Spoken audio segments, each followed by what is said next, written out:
राज्यातील जिल्हा परिषद आणि महापालिका निवडणुकांवर अजूनही टांगती तलवार कायम आहे। 50% आरक्षणाच्या मुद्द्यावर आता सुप्रीम कोर्टात 28 नोव्हेंबरला सुनावणी होणार आहे आणि आजच्या सुनावणीत पुढील सुनावणीपर्यंत जिल्हा परिषद आणि महापालिका निवडणुका जाहीर करणार नाही असं निवडणूक आयोगाने कोर्टात सांगितलंय। या प्रकरणाच्या सुनावणीसाठी गरज पडल्यास मोठ्या खंडपीठाची स्थापना करू असं सुप्रीम कोर्टाने सांगितलं। आजची सुनावणी येत्या शुक्रवारी 28 तारखेला दुपारी 12 वाजता ठेवण्यात आलेली आहे।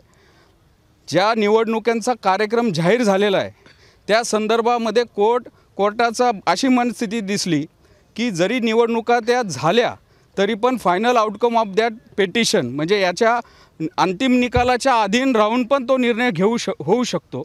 पण आज कुठल्या प्रकारची तशी काय ऑर्डर झालेली नाही। पण एकंदरीत कोर्टाची जो मानसिकता होती ती अशी होती की इलेक्शन आम्ही थांबवणार नाही।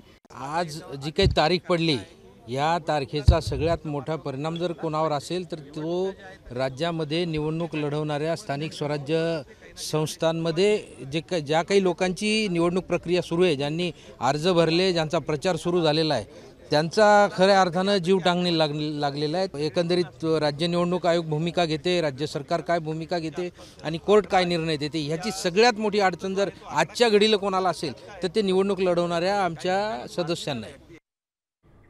दरम्यान आज कोर्टात काय झालं पाहुयात ग्राफिक्सच्या माध्यमातून।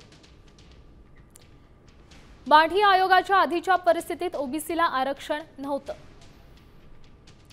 तेव्हाचा कायदा म्हणजे खानविलकरांच्या खंडपीठाने दिलेलं निकालपत्र ज्यात आरक्षण नव्हतं असं याचिकाकर्त्यांचं म्हणणं आहे। त्यावर तुषार मेहता म्हणतात कोर्टाला ठरवू दे, आम्ही सधेतून कोर्टाच्या आदेशाचा अर्थ लावण्याचा प्रयत्न केला, अजून माहिती घेतोय।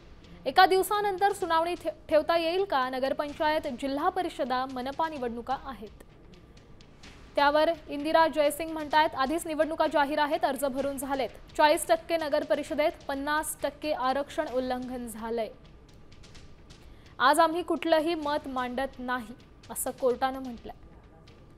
त्यावर तुषार मेहता म्हणतात निवडणुका कशा घ्यायच्या, ओबीसी आरक्षण प्रश्न कसा सोडवायचा याबाबत सविस्तर अहवाल सादर करायचा आहे, त्यामुळे शुक्रवारपर्यंत वेळ द्यावा। किती ठिकाणी आरक्षणाचं उल्लंघन झालंय असं कोर्टाकडून विचारण्यात आलं। त्यावर आयोगाने म्हटलं 157 ठिकाणी आरक्षणाचं उल्लंघन झालंय। महाराष्ट्रातील 90%पेक्षा जास्त स्थानिक स्वराज्य संस्था सध्या प्रशासकांच्या ताब्यात आहेत। आम्हाला निवडणुकांचा मार्ग मोकळा करायचा आहे। तर आयोग त्यावर म्हणताय आज तुम्ही निर्णय केलात तर त्यानुसार आम्हाला आरक्षण वर्गवारी करावी लागेल। पुढील सुनावणी शुक्रवारी होईल असं कोर्टाकडून सांगण्यात आलं।